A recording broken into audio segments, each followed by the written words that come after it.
Hello, my 3rd and 4th grade Bible friends. How are we today? I hope you're doing well. Any of you out playing in the snow? Got a lot. 2 more days of class before our Christmas break. We can do this. We're going to review our memory verse and the couple lessons that we had this week for our test tomorrow. It's not a big test. Do not freak out. And if you watch this video, you should be fine.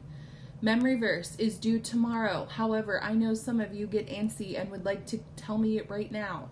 You may have your parents video it and send it to me, or you may Google chat me and we can talk. I'm available until 3 or 4 o'clock today. I try to really stay on till 4. All right, so for all have sinned and fall short of the glory of God, and all are justified freely by his grace through Christ. Romans 3, verse 23 and 24. All right, so for our first lesson, we had been talking about temptation and what it means to be tempted. Students, who tempts us? The devil, you're right. But also, the devil's tricky, right? He likes to twist our words, and he tempted and tricked Eve in the garden. But he also uses people to tempt us. Maybe you have that one friend who says, go ahead and steal the money, no one's looking, right? Yeah, not good. But on a positive spin, God uses people in a good way, right? Think about your life, and maybe there's bad things that happen. Obviously, bad things happen to everybody, but there's good things that happen too. And sometimes we forget to focus on those, but God tends to put people in our path at just the right time. You know, I really needed that prayer today. You know, Mrs. Stoner noticed I wasn't right and she gave me a hug and I feel better. It could just be something little, but God uses people to say, hey, something's up with your friend Joey. Go check on him, right? So, put a positive spin on that. So temptation, I'm going to write the definition here for you in purple. It is an invitation. Wow, Mrs. Connor, what kind of tea was that? Sorry. Invitation to do what? Wrong. To do wrong. All right, so we talked the first lesson about the Garden of Eden and how God had created Adam and Eve, and then he created this beautiful, huge garden and basically said, you can eat from anything but the one tree in the middle, the tree of good and evil. Do not eat from that tree. And then what happened? This guy came into play and he tricked Eve and he twisted God's words and made her think that, oh no, it's okay, go ahead, right? And then what happened? She did it. She listened to Satan and not God. So that is how sin entered the world.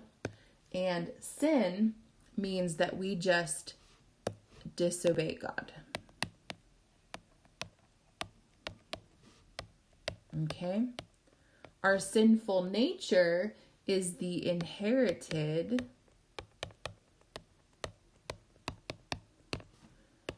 tendency to sin. Oops. Tendency to sin. And I kind of erased my E in nature there, okay? All right, so, and then we kind of just introduced sinful nature in this lesson, but we ended up talking more about it over here. Remember Mrs. Connor drew the video where we had the 3 jars, right? The first jar, don't laugh at my drawings, was God. And God is pure and sinful and filled up, and he's super clear because he's good and he's love. And then he created Adam and Eve, and they were good and everything until they sinned. And then they became basically dirty, remember? And then what happened is they decided to have children. And when they had children, that was passed down to them. So that is how sinful nature came. It was inherited. Okay, it was passed down generation to generation.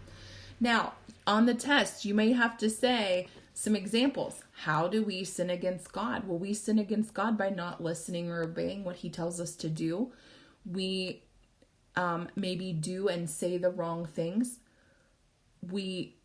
Our actions, are we acting like Christ or are we acting not like Christ? Okay, so you have to think about that. Okay, so I want to reread the book of Luke to you about the Good Samaritan and what happened with the priest and Levite. And this was found in Luke and James. I'm in Luke 10:25. Just listen to the story because you might have to know a little bit about it.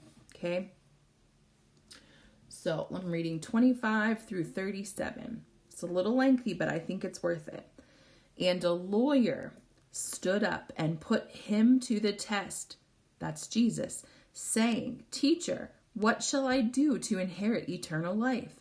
And he said to him, "What is written in the law? How does it read to you?" And he answered, "You shall love the Lord your God with all your heart, and with all your soul, and with all your strength, and with all your mind, and your neighbor as yourself." And he said to him, "You have answered correctly. Do this and you will live." But wishing to justify himself, he said to Jesus, "And who is my neighbor?" Jesus replied and said, "A man was going down from Jerusalem to Jericho and fell among robbers, and they stripped him and beat him and went away, leaving him half dead. And by chance a priest was going down on that road, and when he saw him, he passed by the other side." He knew what to do and he still sinned. Likewise, a Levite also, when he came to the place and saw him, passed by on the other side.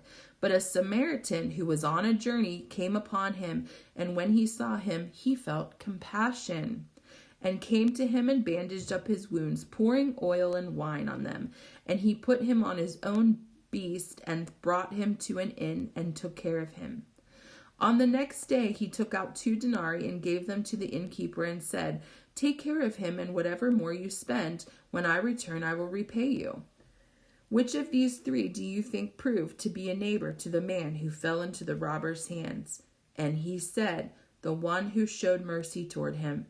Then Jesus said to him, "Go and do the same." So this priest and Levite walked by him. They knew they probably should have helped him, right? They didn't. So knowing that good and the right thing is, yet failing to do, is also considered sin. That was that lesson, okay? And the last lesson, just a review of yesterday, we were talking about the traffic signal. Red means to stop, green means to go, but when we see yellow, we have to do what? A lot of you answered this right. We have to start slowing down.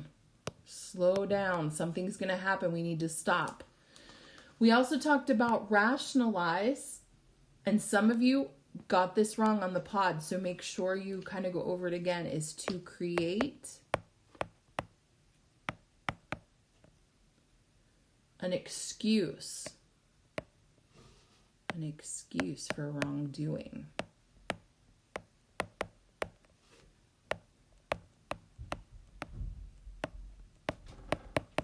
Remember, we read the story about Jenny and Allison, okay? And Allison was helping the snack shop, and she was selling juice boxes to raise money for the library. And her friend Jenny comes along and says, "Well, I wanted a juice box anyway. My parents already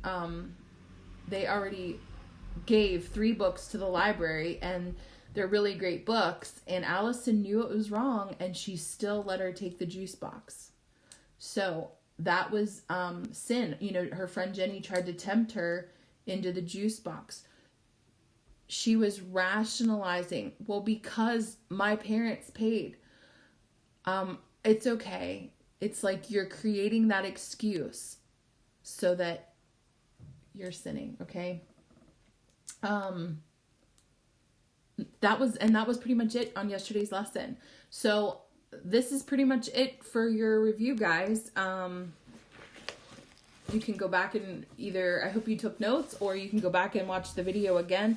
I'm pretty much I took the test from what we talked about. So good luck. That's it until we come back from school, and then we'll pick up a new chapter. Take care, guys.